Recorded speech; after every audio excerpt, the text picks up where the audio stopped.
Eh bien, bonjour à toutes et à tous. Je vais essayer de pas faire trop long vu que c'est bientôt l'heure de manger. Je vais vous parler végétal local aujourd'hui et plus spécifiquement ce qui se passe au Rhône-Saône-Jura, donc le bassin qui nous concerne aujourd'hui. Donc, je vais commencer par vous faire un petit rappel de la marque pour qu'on ait un peu tous et toutes les mêmes bases. Donc, c'est une marque qui existe depuis 2015, qui a été créée initialement par la Fédération des conservatoires botaniques nationaux, le réseau E-France, qui était à l'époque la fac agroforesterie, Plantes et Cités et l'Office français de la biodiversité.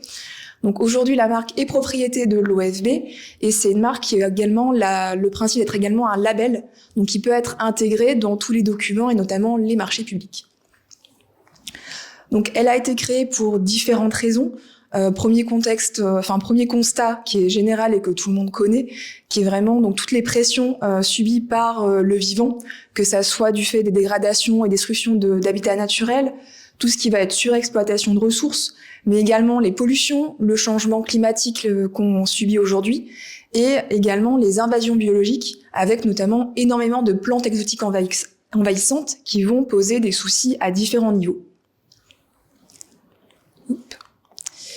On est également dans la décennie de la restauration des milieux naturels. Donc il y a vraiment une force de proposition qui a été faite et des actions qui sont menées pour restaurer le vivant. Et pour ça, en fait, il faut quand même pouvoir utiliser les bons outils. Pour la faune, c'est assez évident. Ça nous viendrait pas à l'idée d'aller s'amuser à mettre des poules pondeuses dans les causses pour restaurer des populations de vautours. Le souci étant qu'on n'a clairement pas les mêmes réflexions quand on est sur de la restauration d'habitats naturels. Et en fait, on a eu un constat assez général qui était que pour la restauration notamment des prairies, on n'allait pas forcément avoir une sensibilité à aller chercher directement de la semence sauvage et on se retrouvait beaucoup avec des mélanges un peu horticoles avec des espèces plus ou moins sélectionnées. Et donc on était très loin de ces deux aspects qui étaient des espèces sauvages et des espèces indigènes. Donc l'espèce indigène étant une espèce qui a naturellement évolué sur un territoire et qui va naturellement migrer si les conditions changent. Et une espèce sauvage va être une espèce qu'on n'a pas du tout modifiée génétiquement, sur laquelle on n'aura pas du tout induit de sélection. Et le souci étant que dans ces mélanges-là, on retrouvait ni du sauvage, ni de l'indigène parfois. Donc un gros travail de réflexion a été fait pour se dire comment on va répondre à cette problématique-là. Comment, pour la flore, pour les semences, comment on va pouvoir faire pour fournir des choses qui vont répondre à ces objectifs. Donc il y a eu tout un travail de fait sur des cartographies qui vont être climatiques, pédologiques, géologiques, également aller chercher au niveau des habitats naturels. Tout ça a été recroisé et ça a permis d'aboutir à la carte que vous avez à droite, qui reprend en fait en métropole 11 régions biogéographiques et en outre-mer on en a 12. Et en fait, ça découpe le territoire en zones sur laquelle on va vraiment agir très spécifiquement. C'est-à-dire que de la collecte à la production, tout va se faire sur un seul et même bassin. Et en fait, ce découpage-là va aussi répondre à un besoin très spécifique d'avoir aussi, au niveau génétique, quelque chose qui va être cohérent. C'est-à-dire qu'on va, dans ces bassins-là, avoir des plantes, des espèces qui vont être adaptées à toutes les conditions qui ont permis de découper cette carte-là, c'est-à-dire aux conditions climatiques, aux conditions de pluviométrie par exemple aussi. On va pas avoir la même quantité d'eau qui tombe dans le nord de la France qu'en Méditerranée, et donc on va pas trop s'amuser à faire bouger les espèces à ce niveau-là. Et on a aussi tout un travail de fait au niveau de quand on va vraiment venir produire les plants. On n'induit aucune sélection à la collecte, c'est-à-dire que quand on va aller collecter par exemple des fruits d'aubépine, on va pas collecter que sur l'aubépine la plus belle, on va aussi aller prendre sur la petite un peu rachitique parce qu'on se dit que si elle a fait des fruits, c'est qu'elle a une résilience aussi dans son patrimoine génétique. Et on va aussi, donc quand on va produire les plants, on va pas non plus sélectionner une fois que les plants sortent en se disant je vais garder que les plus jolis, que tout ce qui est uniforme. Donc pareil, on va avoir en sortie de pépinière des plants qui vont avoir des tailles et des formes un peu variées. Et ça fait sens parce qu'on n'induit pas de sélection. On joue aussi beaucoup sur cet aspect d'interaction avec la faune sauvage. On a, par exemple, dans les données, on sait que, je crois, 80% des semences de plantain lancéolé et d'aquilée millefeuille qui sont énormément utilisées pour les semis post-travaux, elles viennent de Nouvelle-Zélande. Donc, d'un point de vue synchronisation avec la faune locale, si nos graines, elles sont produites là-bas, on les réintroduit, par exemple, en France, on a un petit risque d'avoir une petite désynchronisation entre la période de floraison et la sortie des insectes, par exemple, qui vont avoir besoin de l'interaction. On a, je prends ce cadre-là, mais au niveau des pollinisateurs sauvages, on a beaucoup d'interactions spécialisées entre les abeilles sauvages et certaines plantes. Et bien, si on commence à réintroduire ces plantes-là, mais désynchronisées, et bien, quand l'insecte sort, l'espèce n'est plus en fleurs, ne peut plus se nourrir, et on va perdre, comme ça, en fait, des chaînes d'interaction. Donc, on essaye au maximum, via Végétal Local, en fait, d'éviter ça, et d'être au plus près des besoins de la faune sauvage. Et au-delà de l'insynchronisation, on a vraiment des interactions qui peuvent aller jusqu'au piège écologique. Donc on a notamment au niveau du bleuet, c'est une des espèces la plus produite en horticole. On va avoir en fait des corolles qui vont être doubles, voire triples. Et en fait, ça, c'est une sélection qui va être faite sur des individus qui vont présenter ce critère-là une fois. On va l'amplifier et on va se retrouver en fait avec des bleuets qui ont au final énormément de pétales, mais qui ne produisent quasiment plus de nectar. Parce qu'un pétale modifié, c'est une structure productrice de nectar qui a muté en fait. Donc le pollinisateur, il va arriver sur ce bleuet-là en se disant chouette, plein de choses à manger, et en fait, il va rien récupérer. Donc il va avoir une dépense énergétique plus forte que ce qu'il va récupérer. Et on a même des cas de pièges mortels où on a au niveau de l'onagre rose qui est aussi beaucoup plantée, beaucoup produite. Une interaction un peu délétère, c'est-à-dire que dans son pays d'origine, aucun souci, elle interagit avec les pollinisateurs, les papillons peuvent butiner dessus, il n'y a pas de souci. Chez nous, le morosphinx, en fait, n'a pas coévolué avec cette espèce, et en fait, sa trompe n'est pas adaptée, et en fait, ils se retrouvent coincés, et ils vont mourir vraiment dans la fleur. Donc, avec initialement une bonne action, en se disant, je vais mettre des fleurs, trop bien, c'est bon pour les pollinisateurs, mais le mauvais choix végétal va induire des pièges, voire des problématiques bien plus graves. Et donc, pour répondre à tout ça, donc la marque permet en fait d'avoir développé 2 filières de production. Une filière ligneuse, où on va avoir de la collecte de fruits en milieu naturel pour produire des plants, et une filière plutôt herbacée, où on va avoir soit de la production, de la collecte en espèces pures pour produire des plants engodés, des élophytes, ou ensuite faire de la multiplication pour avoir de la semence en gros volume, ou du brossage de prairies pour avoir du mélange de préservation et restaurer des milieux naturels. Donc tout ça, ça va être cadré dans un référentiel technique qui va vous donner vraiment en fait toutes les indications de la collecte à la production des plants. Donc on a vraiment un cadre très précis, on doit collecter un volume spécifique sur une population avec un nombre d'individus minimum pour ne pas épuiser les milieux naturels. Des modalités de production sans sélection pour vraiment maintenir une diversité génétique au maximum. Et on a une traçabilité fine. Donc sur les étiquettes, en fait, on va retrouver systématiquement un numéro de lot qui permet en fait de retrouver exactement où la graine qui a permis de produire ce plant-là a été collectée, à quelle date, à quel endroit. Et comme ça, on est certain qu'on est vraiment sur la zone biogéographique qui est concernée par le plant. En Rhône-Saône-Jura, assez rapidement, c'est pour vous donner un peu une idée. Donc, on est 6 dans l'équipe qui va animer la marque sur ce bassin. Donc, on a 3 correspondants locaux. Donc, c'est vraiment des personnes qui sont en lien direct avec le national. Donc, on a un membre du Conservatoire botanique Franche-Comté et 2 personnes en association, donc chez FNE Bourgogne-Franche-Comté et chez Jura Nature Environnement. Donc, c'est vraiment ces 3 personnes-là qui sont les personnes ressources initiales qui vont être formées, qui vont avoir toutes les informations et les font redescendre. Et ensuite, on est 3 autres personnes à venir un peu en soutien en local pour faire comme ce que je fais aujourd'hui, de la communication, de la sensibilisation et accompagner des producteurs. Rapidement, en termes de producteurs sur le bassin Rhône-Saône-Jura, aujourd'hui, on a 27 producteurs et productrices qui sont labellisés, donc qui sont bénéficiaires de la marque. Donc ça veut dire qu'ils ont suivi tout le process, ont passé l'audit, et le national leur a donné l'autorisation de commercialiser des plants ou des graines végétales locales. Donc on a dans la filière herbacée, on va avoir 4 semenciers, dont 2 collecteurs qui sont équipés de brosseuses. Bon, eux peuvent faire la prestation de venir brosser sur des prairies, et ensuite vous récupérez les semences pour restaurer. On va avoir 5 producteurs engodés et 2 producteurs de plantes élophytes, ce qui vous concerne un peu plus aujourd'hui. Et au niveau de la filière ligneuse, donc on va avoir des collecteurs, mais également 16 producteurs de jeunes plants. Donc on commence vraiment à avoir de la capacité de production assez conséquente. On va avoir également 6 éleveurs, si vous voulez plutôt des arbres de type baliveau qui vont avoir plusieurs années et qui vont être plus conséquents à mettre en place. Et également 2 producteurs de boutures, qui sont aussi importants pour le génie écologique et qui permettent d'avoir de la matière pour mettre en place de gros travaux d'aménagement. Donc, comme je vous le disais, il y a 3 référents vraiment à l'échelle du bassin qui sont en lien avec le national.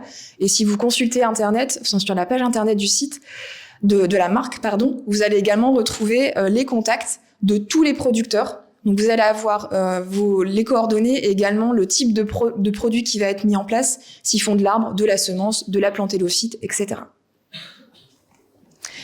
Donc, en termes d'usage, donc que ça soit sur la filière des ligneux ou des herbacées, ça peut aussi bien s'intégrer dans des projets agricoles, que ça soit de la plantation de haies, de l'agroforesterie ou de la restauration de prairies, que de la restauration écologique. Donc, ça va être de l'aménagement, de la restauration de ripicides, par exemple, ou de la revégétalisation après travaux pour éviter l'installation notamment d'espèces exotiques envahissantes.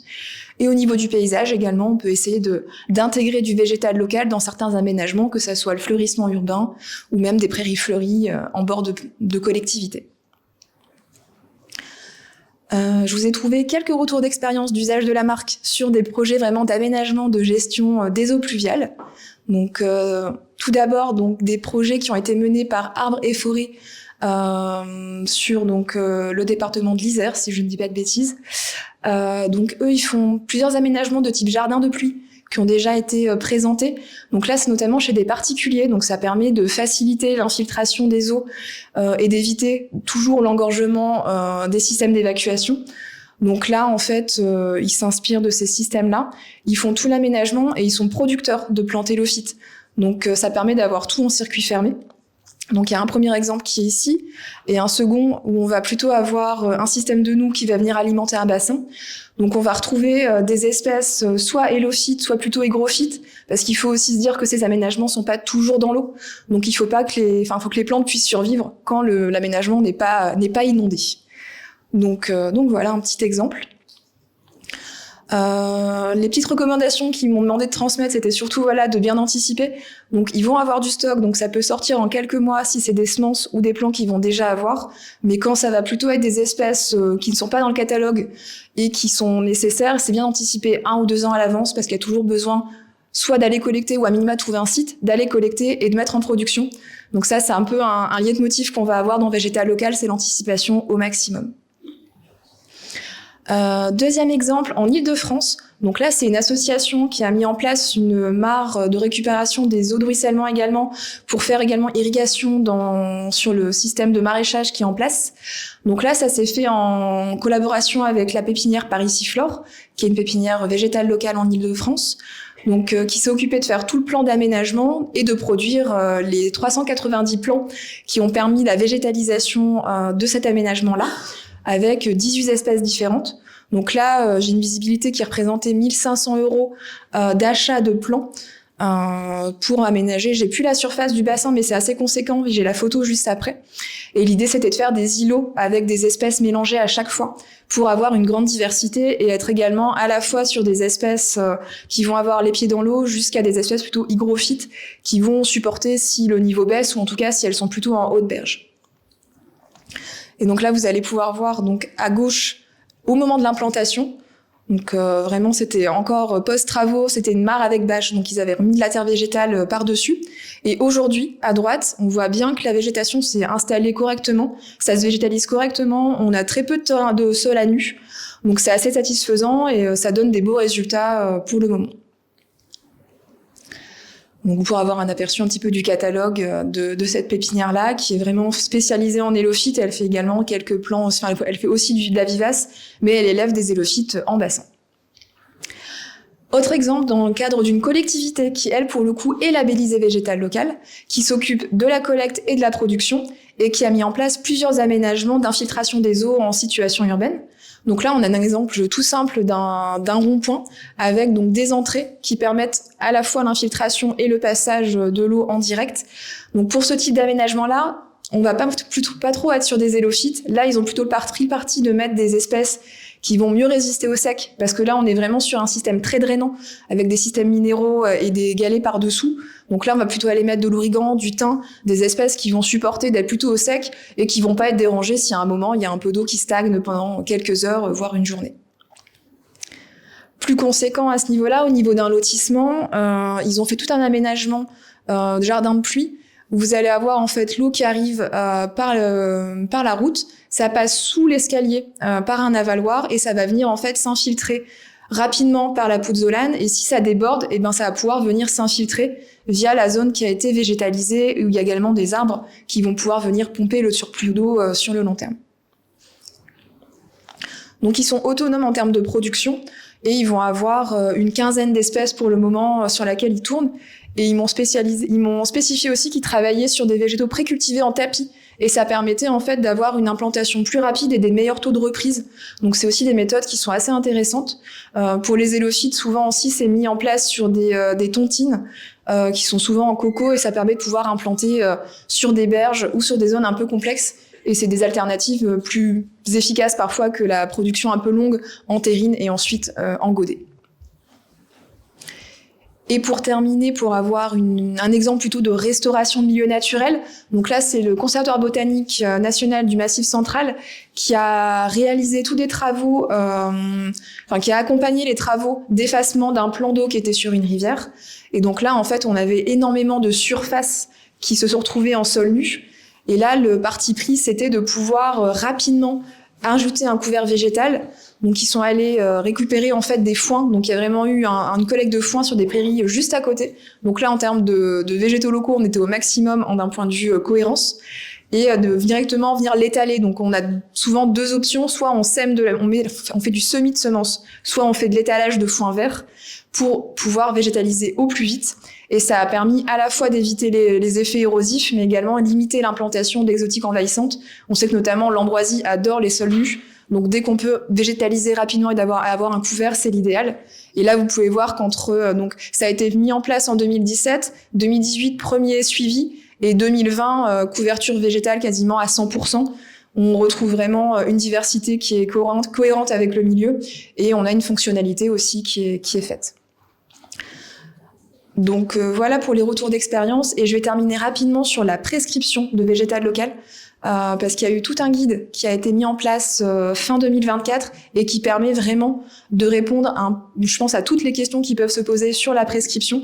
Donc il est découpé en 3 parties. Une partie qui va détailler un peu plus que ce que j'ai pu faire là sur la marque, vraiment son fonctionnement, son origine, les réglementations. Une deuxième partie vraiment de comment on prescrit végétal local, quels éléments de langage, à quel moment vous pouvez la prescrire. Sachant, je le rappelle, que comme c'est une marque qui bénéficie aussi d'être un label, c'est plus facile de l'intégrer. Et une partie 3 avec vraiment des fiches techniques. Il y a également des retours d'expérience, il y a des petits focus, fonction de si c'est un maître d'ouvrage, un maître d'œuvre, si c'est le prestataire, comment ça se passe, au niveau du sourcing également, comment on fait pour être sûr de pouvoir avoir au maximum la chance de pouvoir intégrer du végétal local dans vos projets. Donc tout ça, c'est dans ce guide. Il est en accès libre et gratuit sur le site de la marque Végétal Local, et je vous ai mis le lien en direct dans la présentation. Un des points vraiment importants sur lequel je vais terminer, c'est vraiment de se remettre dans le rythme des saisons et la réalité de la production. Dans Végétal Local, on est vraiment dans le réel, c'est-à-dire que les pépinières nous passent commande pour des graines, mais pour pouvoir avoir ces graines-là, il faut pouvoir aller les collecter. Pour pouvoir les collecter, il faut pouvoir connaître les sites de collecte. Donc en fait, il faut vraiment détricoter toute la pelote, et ça demande globalement entre 6 mois et 1 an de collecter. Là, typiquement, en ce moment, on commence à collecter le lierre grimpant, et on va collecter jusqu'au mois d'octobre. Donc ensuite, les pépiniéristes, eux, ils vont nous passer commande courant de l'année pour avoir des semences pour produire pour 2026.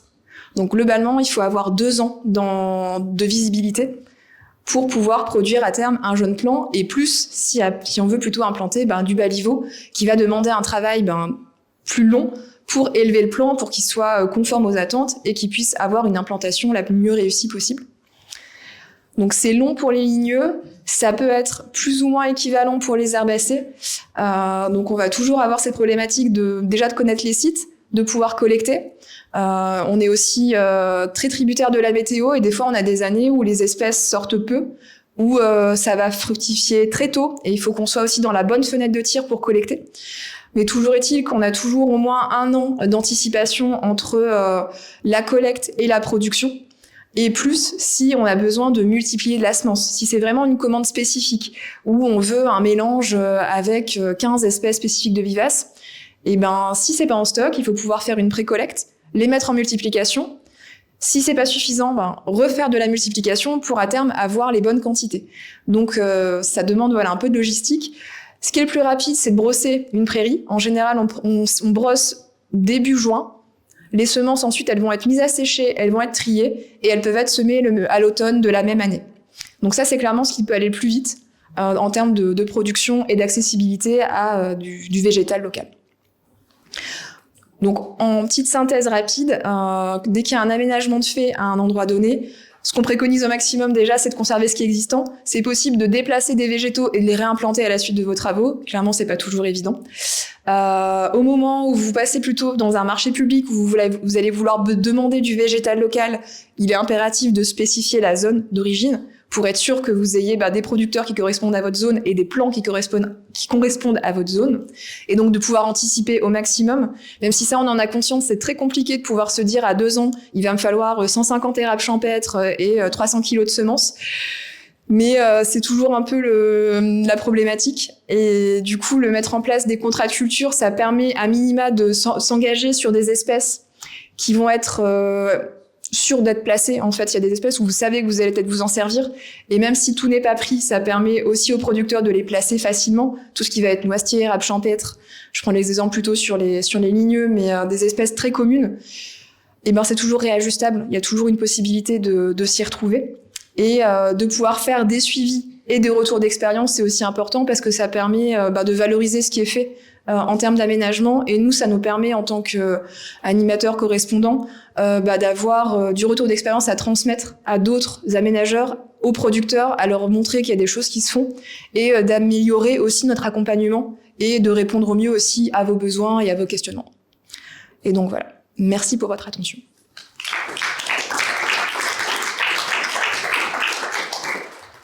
Merci beaucoup. On va prendre quelques questions.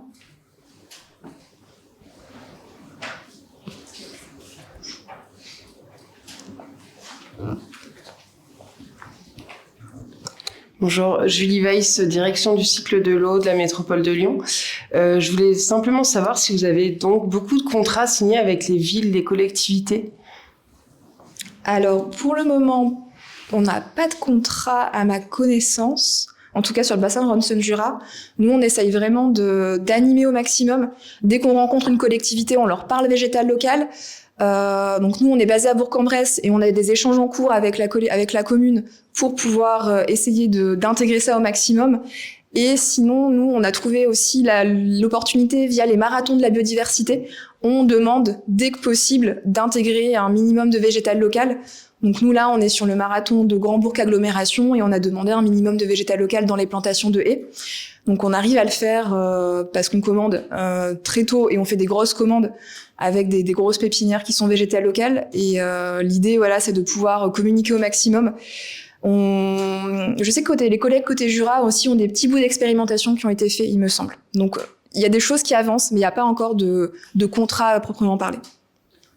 Et donc, vous avez idée de ce qui se fait sur le marathon de la biodiversité de la métropole, par exemple, justement pour labelliser ou pour anticiper ces besoins de semences? Sur la métropole de Lyon? Oui, il y a un marathon de la biodiversité également. Oui, alors il me semble que j'avais eu une présentation et il me semble qu'il y a un minimum aussi qui avait été demandé, mais je pourrais pas donner le chiffre, mais en tout cas, il me semble que c'était intégré, mais sans vouloir m'engager plus. Et juste une dernière petite question sur le brossage des prairies. Comment ça se passe si justement on est intéressé pour bénéficier de l'engin, en fait? C'est quelque chose, on peut louer une brosseuse pour anticiper, à choisir la prairie, brosser, et puis après, parce que c'est ce que j'ai noté le plus intéressant en termes de délai quand on peut pas anticiper. Est-ce qu'on peut comment on peut bénéficier de ces engins? Alors en général, c'est plutôt une prestation qui va se passer avec le propriétaire de la brosseuse. Donc on a soit un producteur qui est dans l'Ain et on a aussi un prestataire qui est dans le Jura.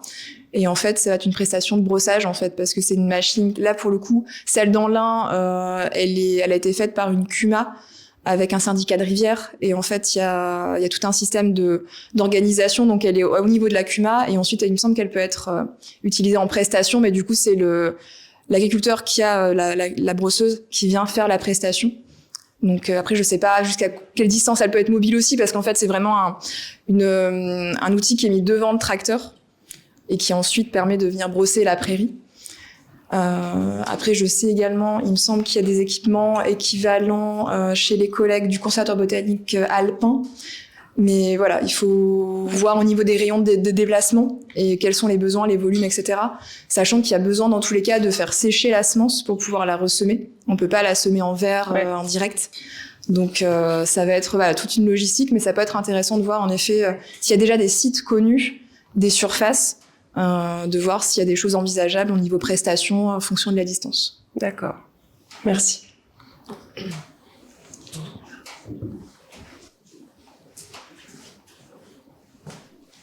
Merci. Merci pour la présentation, c'était hyper intéressant. J'ai une petite question, parce qu'on parle du coup de changement climatique depuis le début de la journée. Et du coup, comment c'est un petit peu pris en compte cette remontée ou cette mise à jour de catalogue? Je sais pas si on peut appeler ça un catalogue. Mais du coup, voilà, c'est quoi le processus? Alors nous, vraiment, dans Végétal Local, il y a vraiment pas cette intention de faire de migration. On part vraiment du principe que, en maximisant la diversité génétique, on va favoriser aussi cette résilience qui est présente chez le végétal. Alors, on sait qu'il y a certaines espèces qui en pâtissent un peu plus. Le hêtre va avoir tendance à monter en altitude parce qu'il va moins bien supporter. On sait que le frêne aussi subit les maladies. Mais il y a d'autres essences et d'autres espèces qui, pour l'instant, vivent très bien, qui vont avoir une capacité d'adaptation. Et de toute façon, on part aussi du principe qu'on ne saura pas comment ça va évoluer. Et l'objectif là, c'est vraiment de maintenir une diversité naturelle et génétique au plus proche du réel. Et s'adaptera, les plantes qui s'adapteront, et on verra forcément les paysages changer. Alors nous, clairement, on motive pas la migration assistée, mais on sait qu'il y en a qui le font et qui vont parfois aller chercher une espèce qui est indigène d'un territoire, mais dans un bassin plus au sud, qui vont aller chercher du noisetier ou d'autres espèces peut-être un peu plus sensibles, mais en bassin méditerranéen, par exemple, pour l'implanter en Ronson-Jura. Après, voilà, nous, la marque ne peut pas contrôler où les plants sont achetés et où est-ce qu'ils sont implantés. Il y a vraiment juste cette traçabilité de production de la semence jusqu'au plant pour être sûr qu'il y ait vraiment un plant qui évolue dans son habitat de base, en fait, enfin, dans son climat de base. Okay.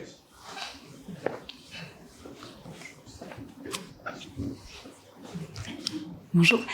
Nous, dans l'OTU, on a fait aussi des suivis en fait de végétation sur les ouvrages et on s'est rendu compte que quand les ouvrages étaient plantés avec des espèces non endogènes, en fait, il y avait un taux de perte qui était énorme. Est-ce que vous, en termes de taux de perte, vous avez des statistiques?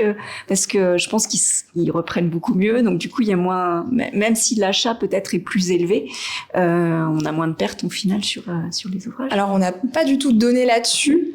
Mais ça fait sens sur le fait qu'on va être sur des espèces qui sont locales, dans le sens où elles ont été collectées et produites en local. Elles ont vraiment une adaptation.